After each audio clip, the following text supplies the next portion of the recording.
चलो welcome dear student. तो आज हम टेक्स्ट का एक नया चैप्टर स्टार्ट करते हैं जिसका कि नाम है इनकम फ्रॉम कैपिटल गेन। अब मैंने टैक्स का जब इंट्रोडक्शन लेक्चर करवाया था वहां पे मैंने आपको टाइप्स ऑफ इनकम बताए थे कि कितने टाइप्स ऑफ इनकम होते हैं, मतलब कितने तरीके से कोई भी इंडिविजुअल पैसा कमा सकता है। तो मैंने बताया था कि एक तरीका होता है इनकम फ्रॉम सैलरी, कि कोई भी किसी के अंडर में काम करके पैसा कमा सकता है। दूसरा तरीका मैंने बताया था इनकम फ्रॉम हाउस प्रॉपर्टी, जिसका शॉर्ट फॉर्म था आईएफएचपी। मैंने बताया था किसी के पास अगर एक से ज्यादा घर है तो एक घर में खुद रहेगा, बाकी एक घर को रेंट पे लगा देगा, तो जो रेंट आएगा उसको बोलेंगे इनकम फ्रॉम हाउस प्रॉपर्टी। और एक तरीका था पैसा कमाने का income from business and profession. अब अगर किसी के अंडर में काम नहीं करना है तो बहुत से लोग अपना बिजनेस करते हैं, बिजनेस करके पैसा कमाते हैं। जो प्रोफेशनल्स होते हैं, चार्टर्ड अकाउंटेंट, लॉयर, ये लोग अपना ऑफिस खोल के पैसा कमाते हैं। तो ये सबको बोलते हैं income from business and profession. Fourth तरीका है पैसा कमाने का इनकम फ्रॉम कैपिटल गेन, कि मान लो किसी के पास कोई एसेट है, अगर कोई अपने एसेट को बेचता है तो वहां पे जो इनकम कंप्यूट होता है उसको बोलते हैं इनकम फ्रॉम कैपिटल गेन। और पांचवा तरीका है इनकम फ्रॉम अदर सोर्सेस, मतलब बाकी जितने भी तरीके हैं जिससे हम पैसा कमा सकते हैं, कहीं पे ब्याज पे पैसा लगा के, या मान लो किसी ने कहीं पे शेयर्स में इन्वेस्ट किया वहां से डिविडेंड आता है, तो ये सब जगह से जो पैसा आता है इसको बोलते हैं इनकम फ्रॉम अदर सोर्स। तो ये पांच तरीके से कोई भी इंडिविजुअल पैसा कमा सकता है, इनकम फ्रॉम सैलरी से, या इनकम फ्रॉम हाउस प्रॉपर्टी से, या income from business and profession से, या इनकम फ्रॉम कैपिटल गेन से, या इनकम फ्रॉम अदर सोर्स से। ये पांच तरीका है पैसा कमाने का। अब जो हम टॉपिक देखेंगे वो देख रहे हैं इनकम फ्रॉम कैपिटल गेन, कि कोई भी इंडिविजुअल कैपिटल गेन से कैसे पैसा कमा सकता है, कि कैसे वो अपने एसेट को बेचेगा और कब वो income from capital gain calculate करेगा। तो ये हमारा चैप्टर का नाम है इनकम फ्रॉम कैपिटल गेन। अब सबसे पहले चैप्टर में बोला है कंडीशन, और कंडीशन के लिए एक सेक्शन है सेक्शन 45(1), और ये सेक्शन 45(1) है ब्रैकेट में, तो इसको बोलेंगे सब सेक्शन। तो सेक्शन 45 सब सेक्शन 1, और हर सेक्शन कोई ना कोई एक्ट में लिखा होता है। तो ये सेक्शन कौन से एक्ट में लिखा है, तो इनकम टैक्स एक्ट, कि इनकम टैक्स एक्ट के अंदर सेक्शन 45 सब सेक्शन 1 में income from capital gain calculate करने का कंडीशन है। मतलब अगर ये कंडीशन सेटिस्फाई होगा तभी हम कैलकुलेट करेंगे इनकम फ्रॉम कैपिटल गेन। अगर ये कंडीशन सेटिस्फाई नहीं होगा, दो कंडीशन है, दोनों अगर सेटिस्फाई नहीं होगा तो income from capital gain calculate नहीं करेंगे। अगर दोनों कंडीशन सेटिस्फाई होगा तो कैलकुलेट करेंगे इनकम फ्रॉम कैपिटल गेन। अगर दोनों कंडीशन सेटिस्फाई नहीं होगा तो इनकम फ्रॉम कैपिटल गेन को कैलकुलेट नहीं करेंगे। तो यही बोला यहाँ पे, if the following two conditions are satisfied then capital gain will be calculated। बोलता ये दोनों कंडीशन अगर सेटिस्फाई होगा तो कैपिटल गेन कैलकुलेट करेंगे, इनकम फ्रॉम कैपिटल गेन। अगर ये दोनों कंडीशन सेटिस्फाई नहीं होगा तो इनकम फ्रॉम कैपिटल गेन भी कैलकुलेट नहीं करेंगे। अब ये दो कंडीशन है क्या, तो पहला कंडीशन है कि there should be a capital asset. पहला कंडीशन बोलता है कि कैपिटल एसेट होना चाहिए, और सेकंड कंडीशन बोलता है खाली कैपिटल एसेट होने से नहीं होगा, जब हम कैपिटल एसेट को ट्रांसफर करेंगे तब जाके income from capital gain calculate करेंगे। तो दोनों कंडीशन है क्या, पहला कंडीशन है there should be a capital asset, कि कैपिटल एसेट होना चाहिए, और दूसरा कंडीशन है कि there should be a transfer of such capital asset, कि जो कैपिटल एसेट है उसका ट्रांसफर होना चाहिए। ठीक है, अगर ये दो कंडीशन सेटिस्फाई होगा तो ही income from capital gain calculate करोगे। अब ये आपका क्वेश्चन आएगा कि सर पहला कंडीशन एक्सप्लेन करो कि there should be a capital asset. Capital asset मतलब क्या, तो कैपिटल एसेट मतलब सब एसेट, जितने भी एसेट है, चाहे मूवेबल एसेट हो, मूवेबल एसेट का मतलब कार हुआ, बाइक हुआ, ज्वेलरी हुआ, टीवी हुआ, फर्नीचर हुआ, ये सबको बोलते हैं मूवेबल एसेट। चाहे इमूवेबल एसेट हो, इमूवेबल एसेट का मतलब कौन सा एसेट, कि जो मूव नहीं हो सकता है, जैसे कि घर हुआ तो घर को बोलेंगे इमूवेबल एसेट, घर को मूव कर सकते हैं क्या, नहीं। उसके बाद टेंजिबल मतलब जो एसेट दिखता है, टीवी, फर्नीचर, कार, घर, ये सबको बोलेंगे टेंजिबल एसेट। और इनटेंजिबल एसेट का मतलब जो नहीं दिखता है, जैसे कि गुडविल। तो कोई भी एसेट जो चाहे मूवेबल हो, जो मूव होता है, चाहे इमूवेबल हो, चाहे टेंजिबल हो, चाहे इनटेंजिबल हो, उसको हम बोलेंगे कैपिटल एसेट। और ये कहां पे डिफाइन किया गया है, तो देखो कैपिटल एसेट का डेफिनेशन दिया है as per section 2 sub section 40। मैंने बताया था पहला ब्रैकेट को बोलते हैं सब सेक्शन। तो as per section 2 sub section 14 of income tax act, capital asset means, capital asset का मतलब क्या, तो assets of every kind. Capital asset का मतलब हर एक तरीके का एसेट दैट इज मूवेबल और इमूवेबल, चाहे मूवेबल एसेट हो चाहे इमूवेबल हो, चाहे टेंजिबल और इनटेंजिबल, चाहे टेंजिबल हो दिखने वाला हो, चाहे इनटेंजिबल हो नहीं दिखने वाला, तो कोई भी एसेट होगा, मूवेबल हो, इमूवेबल हो, टेंजिबल हो, इनटेंजिबल हो, उसको हम कैपिटल एसेट बोलेंगे। लेकिन 5 ऐसे एसेट हैं जिसको कैपिटल एसेट नहीं बोलेंगे। क्या बोला है? But does not include miss GS. Miss GS मतलब ये मिस जीएस एक शॉर्ट फॉर्म है, इसका यहाँ पे फुल फॉर्म है। तो ये पांचों ऐसे एसेट हैं जो एसेट है लेकिन वो कैपिटल एसेट नहीं है। और जब कैपिटल एसेट नहीं है तो वहां पे कैपिटल गेन भी कैलकुलेट नहीं होगा। तुम वो एसेट को ट्रांसफर करो, तुम वो एसेट को बेचो, कैपिटल गेन कैलकुलेट नहीं होगा। कैपिटल गेन खाली कब कैलकुलेट होगा? दो कंडीशन है। पहला, there should be a capital asset, ये कैपिटल एसेट होना चाहिए। और दूसरा कि there should be a transfer of such capital asset. अब transfer of such capital asset का मतलब ट्रांसफर करने का बहुत सारा तरीका होता है, लेकिन एक तरीका है सेल। जब कोई इंसान अपना एसेट सेल करता है मतलब उसने ट्रांसफर किया। जैसे मैं यहाँ पे एक एग्जांपल आपको लेके समझाता हूं। हम मान लेते हैं कि कोई इंडिविजुअल है, उसका नाम है mister Ram. Mister Ram individual है, ठीक है। मिस्टर राम के पास घर है, ठीक है। मिस्टर राम के पास घर है, तो घर कौन सा एसेट होता है? इमूवेबल एसेट, जो मूव नहीं होता। और इमूवेबल एसेट है, और साथ ही साथ मैंने बताया था कैपिटल एसेट मतलब हर एक एसेट, चाहे मूवेबल हो, चाहे इमूवेबल हो, चाहे टेंजिबल हो, चाहे इनटेंजिबल। अब ये घर है, ये इमूवेबल एसेट है प्लस टेंजिबल है, दिखता भी है। तो ये जो है घर, ये तो हो गया कैपिटल एसेट, ठीक है। मिस्टर राम ने क्या किया?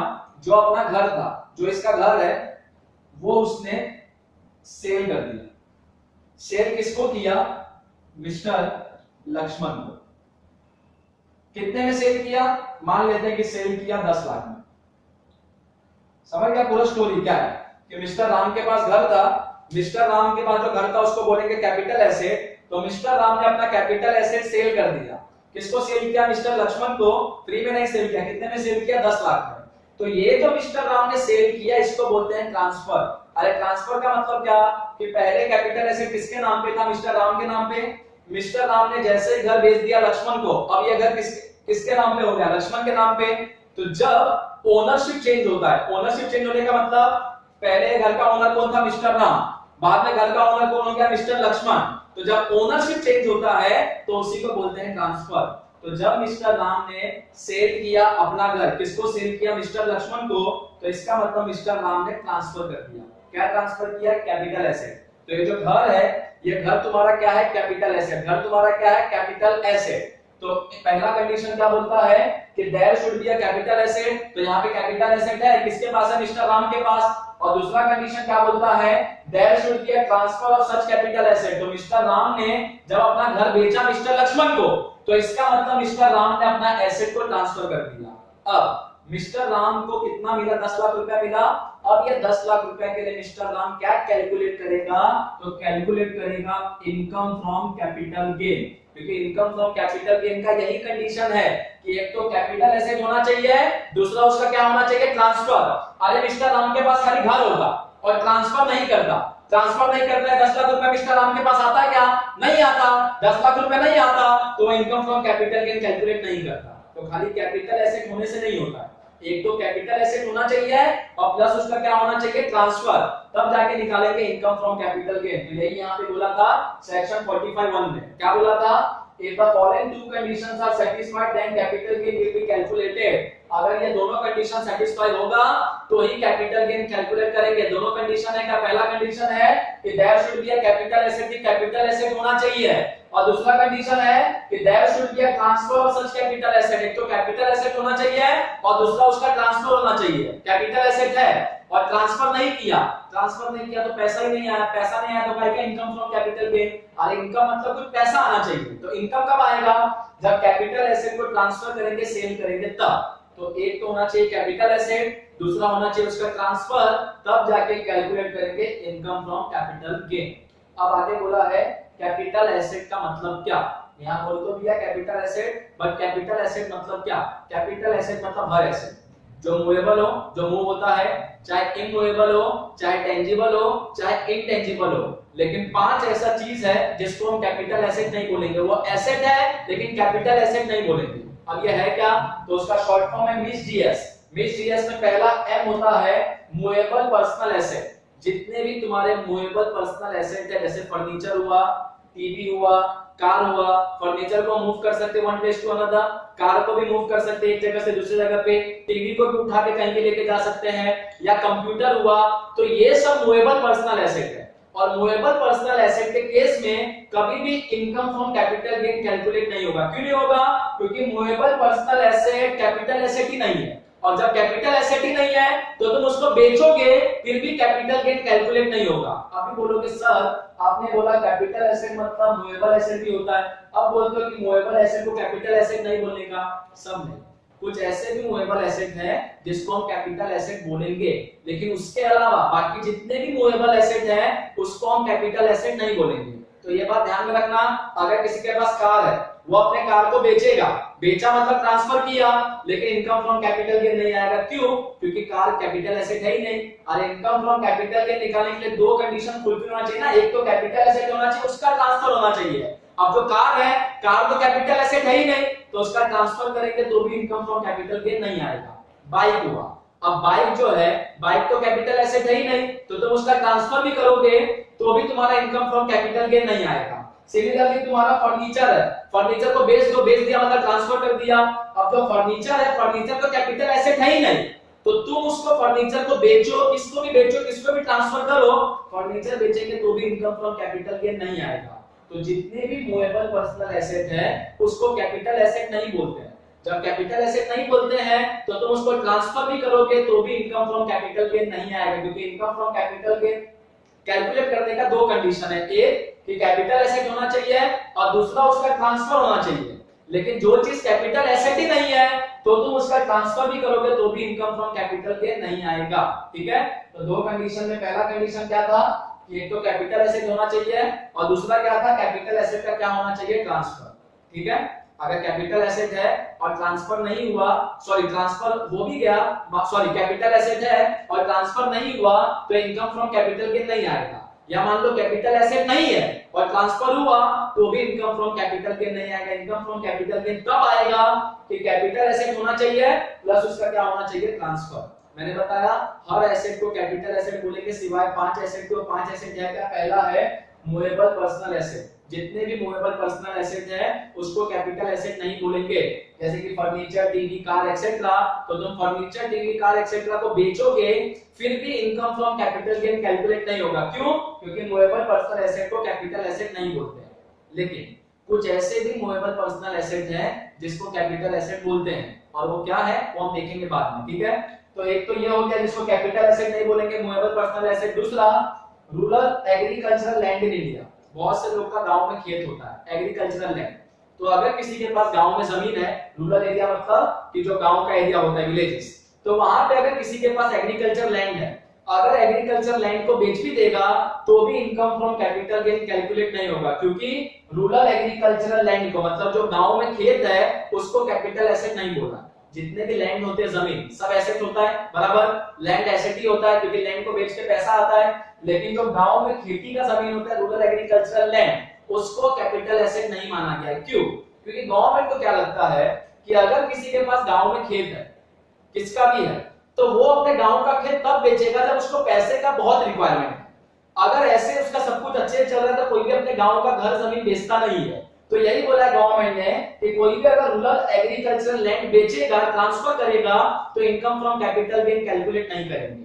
क्यों नहीं करेंगे? बिकॉज एक तो बेचारे के पास गांव में जमीन था, वो उसने बेच दिया। अब गवर्नमेंट अगर उसको बोलेगा इनकम फ्रॉम कैपिटल गेन निकालो तो हमको टैक्स पे करो, तो वो तो और बोलेगा एक तो मेरे को ऐसे ही प्रॉब्लम है, प्लस गवर्नमेंट मेरे से टैक्स मांग रहा है। तो इसके लिए गवर्नमेंट क्या बोलता है कि rural agricultural land in India हम उसको नहीं मानेंगे कैपिटल एसेट। जब उसको कैपिटल एसेट नहीं माना तो उसको बेचेंगे तो उस टाइम पे कैपिटल गेन भी कैलकुलेट नहीं होगा। तो एक, मूवेबल पर्सनल एसेट को कैपिटल एसेट नहीं बोलते हैं। दूसरा, rural agriculture land in India को कैपिटल एसेट नहीं बोलते। इसका मतलब ये नहीं कि ये सब एसेट नहीं, यानी फर्नीचर, टीवी, कार, ये सब एसेट है लेकिन कैपिटल एसेट नहीं है। रूरल एग्रीकल्चर लैंड मतलब किसी के पास गांव में खेत है तो वो एसेट है लेकिन कैपिटल एसेट नहीं है। Similarly stock in trade, stock in trade का मतलब बिजनेसमैन जो बिजनेस करता है उसके पास गोडाउन में स्टॉक पड़ा होता है कि जब दुकान का सामान खत्म होगा तो स्टॉक में से दुकान में सामान लाएगा और उसको बेचेगा। तो ये जो स्टॉक इन ट्रेड होता है, मतलब जो स्टॉक होता है बिजनेसमैन के पास, वो स्टॉक एसेट है कि स्टॉक है, कभी ना कभी बेच के पैसा आएगा, लेकिन हम स्टॉक को कैपिटल एसेट नहीं बोलेंगे। क्यों? अरे बिजनेसमैन के पास तो बार बार स्टॉक पड़े रहता है, बिजनेस कर रहा है तो स्टॉक तो रखेगा ही। अब बार बार वो स्टॉक बेचेगा तो बार बार इनकम फ्रॉम कैपिटल गेन थोड़ी कैलकुलेट करेंगे। तो इसके लिए बोला है कि जो बिजनेसमैन के पास स्टॉक होता है, stock in trade, stock in trade का मतलब जो अपने बिजनेस करने के लिए स्टॉक रखे रहता है, वो स्टॉक को अगर बेच भी देगा तो income from capital gain calculate नहीं करेंगे। क्यों? क्योंकि स्टॉक इन ट्रेड को कैपिटल एसेट ही नहीं माना। तो ये जो हुआ movable personal asset, furniture, TV, car या रूरल एग्रीकल्चर लैंड या स्टॉक इन ट्रेड, ये सब एसेट है। बैलेंस शीट में एसेट साइड ही दिखेगा, लेकिन ये सबको कैपिटल एसेट नहीं बोलेंगे। और जब कैपिटल एसेट नहीं है तो तुम इसको बेचोगे तो income from capital gain calculate नहीं होगा। उसके बाद है gold bond. Government gold bonds में बोलता है इन्वेस्ट करने के लिए। गोल्ड बॉन्ड्स क्या होता है? नॉर्मली मार्केट में जो बॉन्ड्स बिकते हैं, तो कोई भी बॉन्ड्स क्यों खरीदता है? ब्याज कमाने के लिए। मैंने किसी का बॉन्ड खरीदा तो मेरे को क्या मंथली पे करेगा? इंटरेस्ट। ठीक है। गोल्ड बॉन्ड का मतलब गवर्नमेंट क्या बोलता है कि जो हम गोल्ड खरीदते हैं, तो गोल्ड खरीदने से अच्छा, मान लो मार्केट में गोल्ड का रेट चल रहा है 42,000, तो गोल्ड बॉन्ड मिलेगा 40,000 में। और जब हम वो बॉन्ड को वापस करेंगे तो वो टाइम पे जो मार्केट में गोल्ड का रेट होता है, वो रेट से हमको पैसा मिलता है। तो गोल्ड बॉन्ड का मतलब नॉर्मली कोई भी गोल्ड बॉन्ड में क्यों इन्वेस्ट करता है? इंटरेस्ट कमाने के लिए।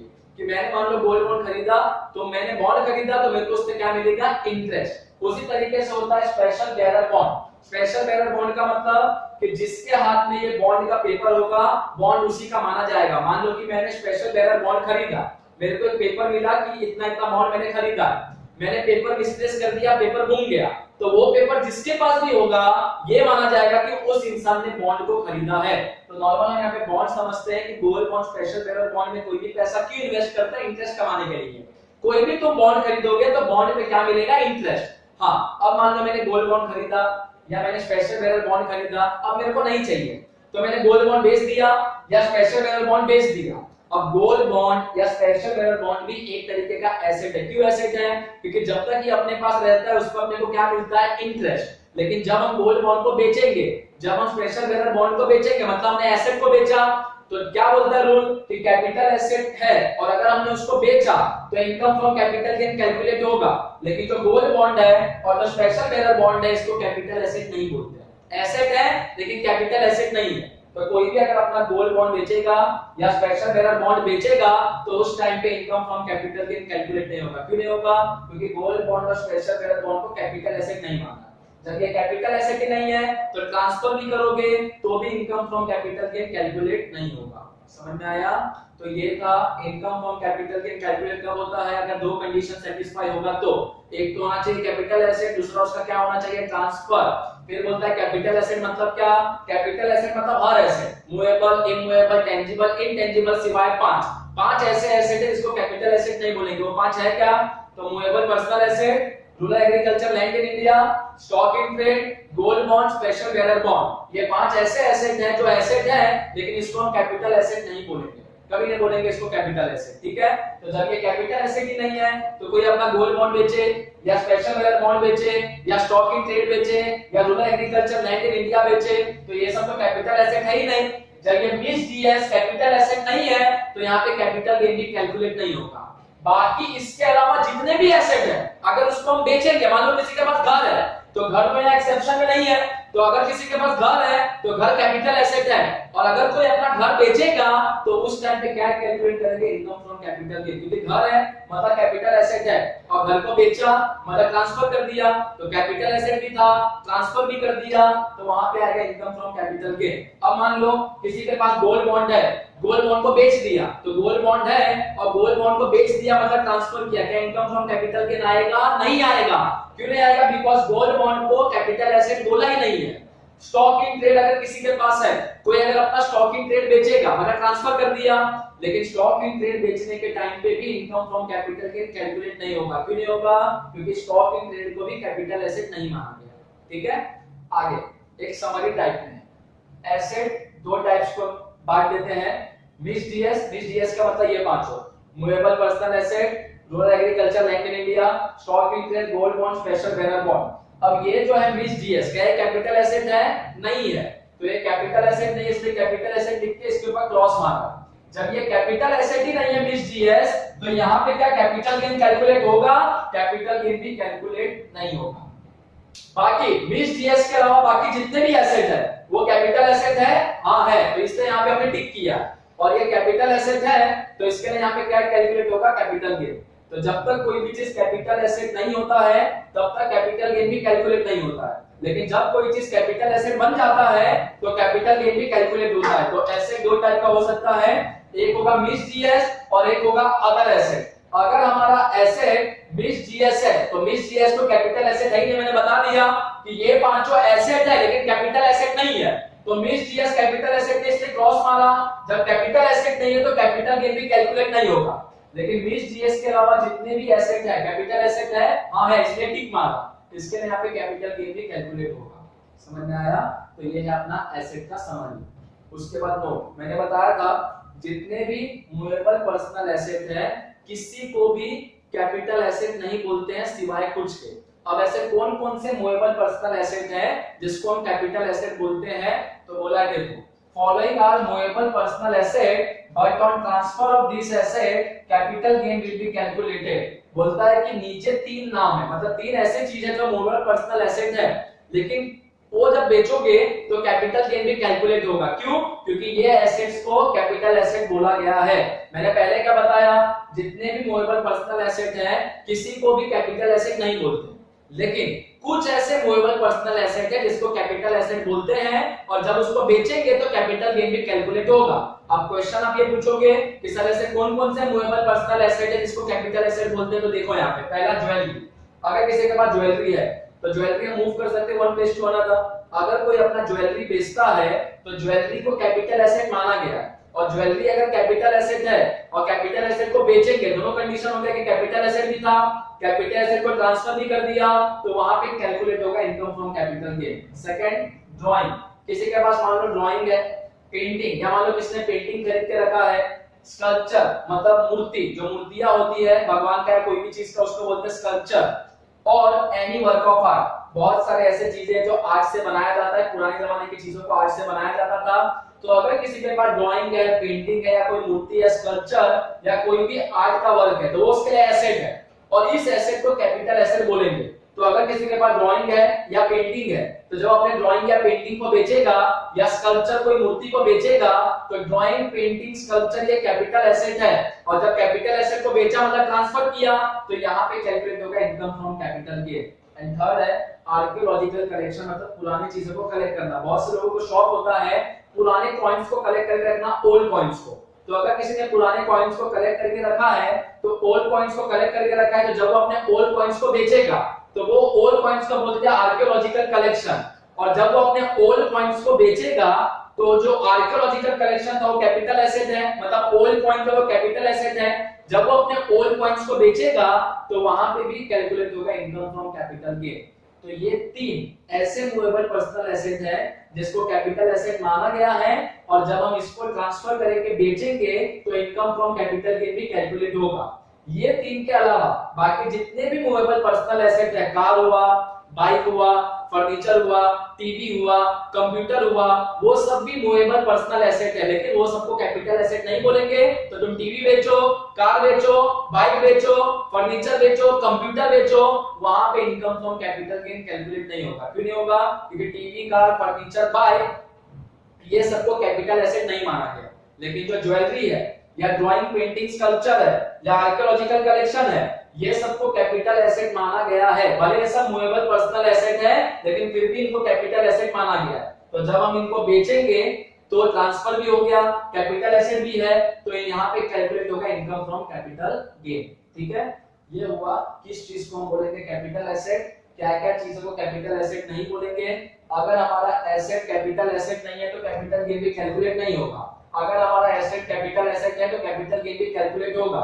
मैंने बताया था मूवेबल पर्सनल एसेट को कैपिटल एसेट नहीं बोलते हैं, लेकिन कुछ ऐसे मूवेबल पर्सनल एसेट है, ज्वेलरी हुआ, ड्राइंग, पेंटिंग, स्कल्पचर हुआ या आर्कियोलॉजिकल कलेक्शन हुआ, ये सब मूवेबल पर्सनल एसेट है, लेकिन फिर भी इसको कैपिटल एसेट बोला जाता है, और जब हम इसको ट्रांसफर करेंगे, बेचेंगे, तो वहां पे कैपिटल गेन भी कैलकुलेट होगा। ठीक है, उसके बाद अब हम देखते हैं ट्रांसफर का मतलब क्या।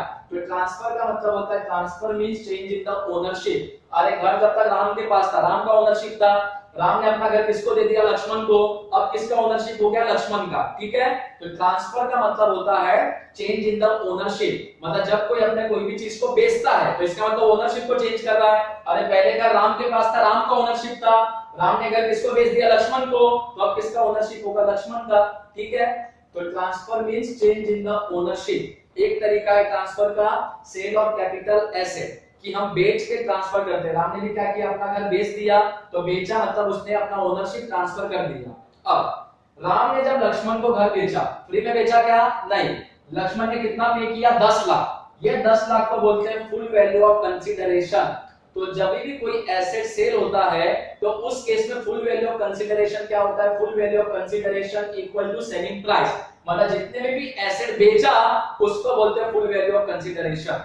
तो मिस्टर राम ने अपना कैपिटल एसेट कितने बेचा, 10 लाख में, तो इस केस में 10 लाख रुपया हो गया फुल वैल्यू ऑफ कंसीडरेशन। तो जब भी कोई कैपिटल एसेट बिकता है तो in case of sale of capital asset, जब भी कोई कैपिटल एसेट का सेल होगा तो उस केस में फुल वैल्यू ऑफ कंसीडरेशन क्या होता है, तो उस केस में फुल वैल्यू ऑफ कंसीडरेशन होता है सेलिंग प्राइस, जितने में भी एसेट बिकता है। ठीक है, तो यहां तक का हमारा ये थ्योरी, एक बार फटाफट रिवाइज करवा देता हूं। इनकम फ्रॉम कैपिटल गेन कब कैलकुलेट होगा, अगर दो कंडीशन सेटिस्फाई हुआ तो। सेक्शन 45 सबसेक्शन 1 में लिखा है दो कंडीशन क्या है, पहले कैपिटल एसेट होना चाहिए, सेकंड उसका ट्रांसफर होना चाहिए। फिर सारे एसेट्स को कैपिटल एसेट बोलते हैं, चाहे मूवेबल हो, इमूवेबल हो, टेंजिबल हो, इनटेंजिबल हो, सिवाय मिस जीएस के, मतलब movable personal asset, rural agriculture land in India, stock in trade, gold bond, special bearer bond, ये सब ऐसे एसेट हैं जो एसेट है लेकिन कैपिटल एसेट नहीं है। जो भी एसेट मिस जीएस में आता है मतलब कैपिटल एसेट नहीं है, तो कैपिटल गेन भी कैलकुलेट नहीं होगा। बाकी जितने भी एसेट है कैपिटल एसेट है तो कैपिटल गेन भी कैलकुलेट होगा। नोट में बोला है कुछ ऐसे भी मूवेबल पर्सनल एसेट है जिसको कैपिटल एसेट बोलते हैं और उसके ट्रांसफर पे कैपिटल गेन भी कैलकुलेट होगा। ये कौन कौन से मूवेबल पर्सनल एसेट है, एक है ज्वेलरी, सेकंड है तुम्हारा ड्राइंग, पेंटिंग, स्कल्पचर, थर्ड है तुम्हारा आर्कियोलॉजिकल कलेक्शन। तो ये सब ऐसे मूवेबल पर्सनल एसेट है कि जिसके ट्रांसफर पे कैपिटल गेन भी कैलकुलेट होगा, क्योंकि ये मूवेबल पर्सनल एसेट को कैपिटल एसेट बोला गया। तो जब इसको ट्रांसफर करेंगे तो कैपिटल गेन भी कैलकुलेट होगा। फिर मैंने बताया ट्रांसफर का मतलब क्या होता है, चेंज इन द ओनरशिप, मतलब जैसे कोई अपना कोई भी चीज बेचेगा तो ओनरशिप चेंज हो जाता है, और जब कोई एसेट बिकता है तो उस केस में फुल वैल्यू ऑफ कंसीडरेशन क्या होता है, selling price. Full value of consideration का मतलब एसेट बेच के क्या मिला, तो राम ने एसेट बेचा, राम को क्या मिला, 10 लाख रुपया, तो 10 लाख रुपया हो गया फुल वैल्यू ऑफ कंसीडरेशन। तो जब भी कोई एसेट बिकता है तो उस केस में जो सेलिंग प्राइस होता है एसेट का वो हो जाता है फुल वैल्यू ऑफ कंसीडरेशन। तो आप लोग इसको कॉपी कर लो, फिर देखते हैं आगे।